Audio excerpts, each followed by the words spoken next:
తాకట్లో ఉన్న మీ బంగారాన్ని విడిపించి ఆ రోజు ఆన్లైన్ రేటుకి కొంటాం. Sharma gold company. నమస్కారం, వెల్కమ్ టు సుమన్ టీవీ. నేను గీతాంజలి. ప్రస్తుతం మనతో పాటు భారతీ శంకరపీఠం వ్యవస్థాపకులు, ప్రముఖ ఆధ్యాత్మికవేత్త, బ్రహ్మశ్రీ అన్నవరపు తిరుపతిమూర్తి అవధాని గురువు గారు ఉన్నారు. వారితో మాట్లాడదాం. గురుగారు నమస్కారం అండి. ఓం శ్రీ మహాగణాధిపతయే నమః. తెలంగాణలో పుష్కరాలు, సరస్వతి పుష్కరాలు, కాళేశ్వరం. అదే చాలా మంది అడుగుతున్నారు, అంటే సరస్వతి అమ్మవారు అంటే బద్రీనాథ్ దగ్గరలో ఉన్నటువంటి ఆ ప్రాంతం దగ్గర కదా, మరి ఇక్కడ ఏ విధంగా, అసలు ఇక్కడ ఎందుకు వెళ్ళాలి, ఈ ప్రాంత విశిష్టత ఏంటి, పుష్కరాలను ఇక్కడే జరుపుకోవచ్చా, పుష్కర స్నానం ఇక్కడే చేయొచ్చా అనేది చాలా మంది సందేహం. ముందుగా విశిష్టత తెలియచేయండి ఆ ప్రాంతాన్ని. తప్పకుండా. కాళేశ్వరం అంటారు. కాళేశ్వరంలో మీరు గమనించినట్లయితే ఒకే సోమసూత్రం మీద 2 శివలింగాలు ఉంటాయమ్మా. కాలకాలుడు, మహాకాలుడు అని చెప్పి మనిషి పుట్టిన తర్వాత చనిపోయే వరకు, చనిపోయిన తర్వాత ఉండేటువంటి కొన్ని అపక్రామిత దోషాలు అని అంటారమ్మా. ఆ దోషాలు అనేటువంటిది ఆయన దర్శనం చేసుకుంటే పోతాయి.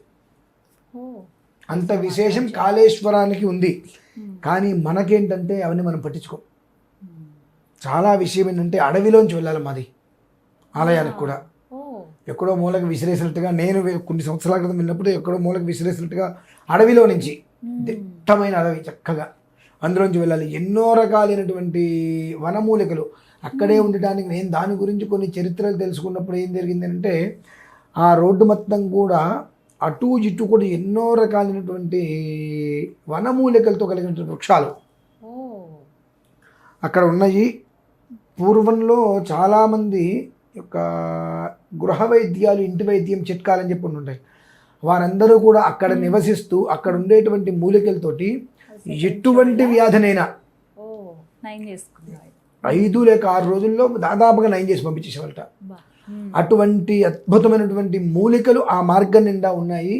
ఆ మార్గం నిండా ప్రయాణం చేసేటువంటి వారికి ఆ మూలికల నుంచి వచ్చేటువంటి వాసన తగిలిన, చిన్నప్పుడు ఐస్ క్రీమ్స్ బాగా అవి తింటే ట్రాన్సిల్స్ అనే ఆపరేషన్స్, అవి దాని ప్రమాదం వెంటనే పోతుంది అనేటువంటిది కూడా, శ్వాసకోశ సంబంధించినటువంటి వ్యాధులు పోతాయనేటువంటిది కూడా నేను చాలాసార్లు విన్నా.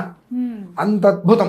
ఒక రకంగా చెప్పాలంటే అధ్యవోచదధివక్త ప్రథమో దైవ్యో భిషకు, మొట్టమొదటి దేవుడు వైద్యుడే అని ఉంది కదా, ఆ వైద్యుడే అక్కడ ఉన్నాడు అనేటువంటిది అత్యంత పురాతన నుంచి ఉన్నటువంటిది. ఒకే సోమసూత్రం మీద ఉండటం. 2,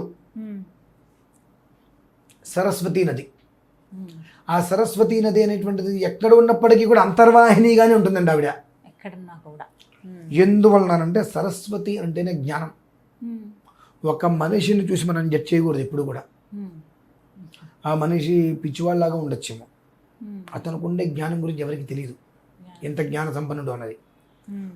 ఒక మనిషి అపారమైన మేధావిలా కనిపిస్తాడు, వాడికి ఇక్కడ ఏమీ ఉండదు.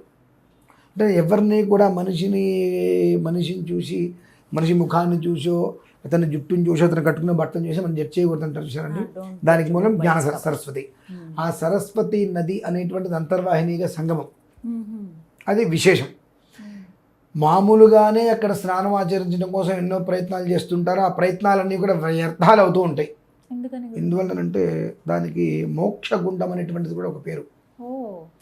అక్కడ మామూలు రోజులలో అయినా సరే మాధ్యాహ్నిక సమయంలో స్నానం ఆచరిస్తే వాళ్ళకు ఉన్నటువంటి ఎటువంటి ప్రమాదం అనేటువంటి మాట దేనికి వర్తిస్తుందో అవన్నీ నిర్వీర్యం అయిపోతాయి అనేటువంటిది ఒకటి ఉంది.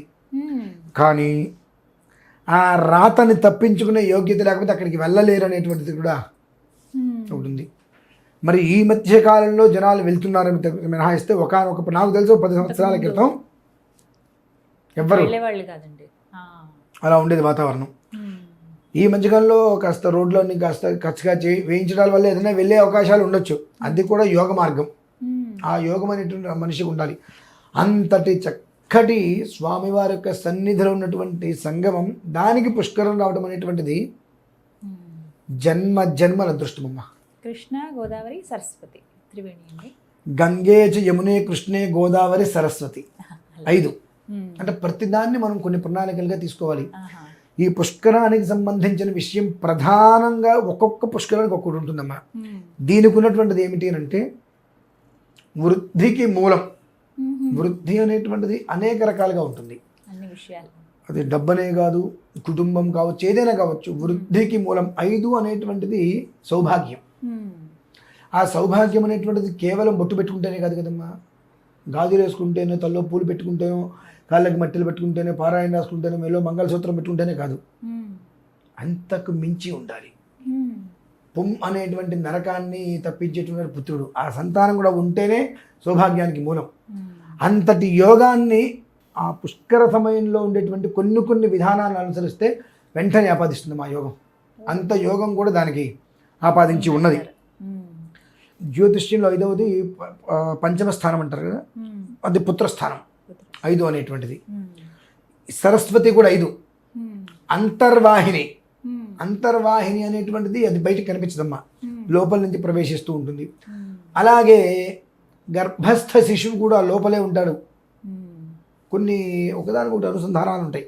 అవి మనం తెలుసుకోవాలంటే ఈ కాలంలో ఈ మేధస్సు ఉండేటువంటి జనాలకు అర్థం కాదు.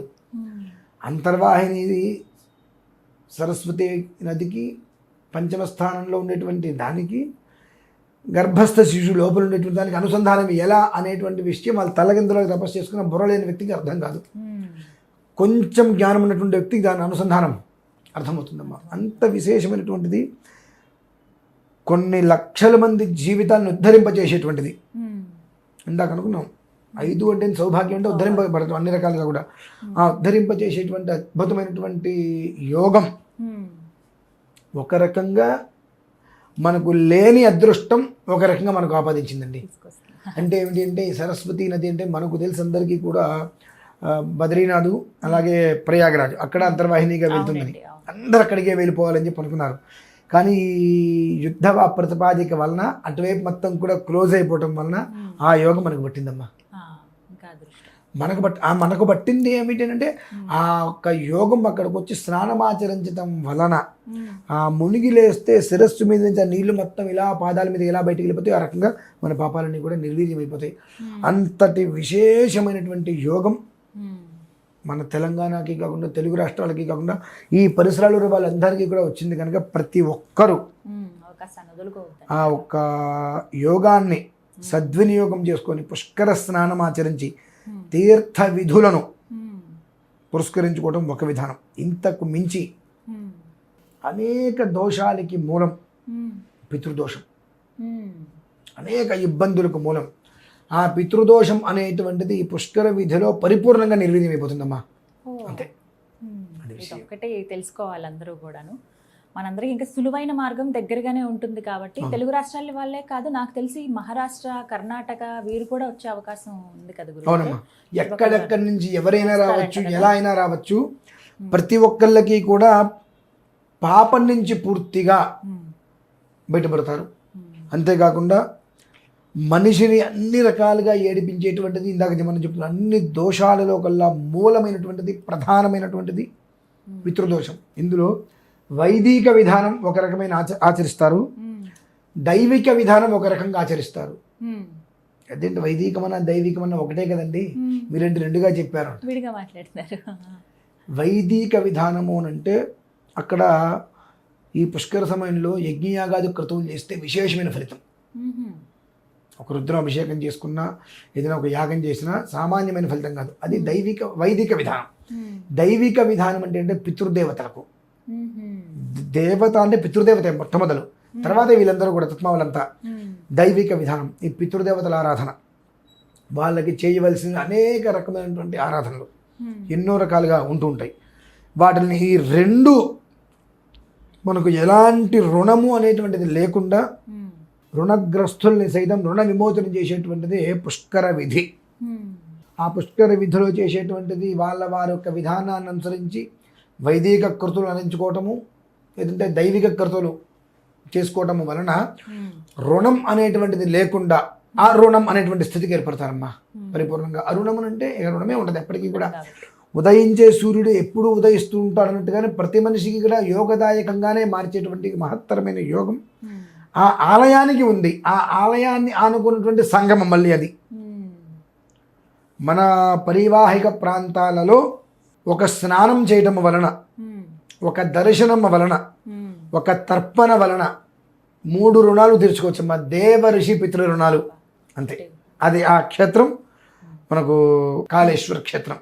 అదమ్మా అందరికీ ఇదొక అదృష్టంగానే భావించాలండి. మే 15 నుంచి 26 ఈ 12 రోజులు రోజుల కొద్ది అందులో చక్కగా సెలవులు వచ్చాయి, చక్కగా ప్రతి ఒక్కరికి కుటుంబం అంతా ఉంటారు కాబట్టి ఇక్కడికి వచ్చి ఒక్క రోజు వచ్చి ఇక్కడ గడిపి వెళ్ళినా చాలు.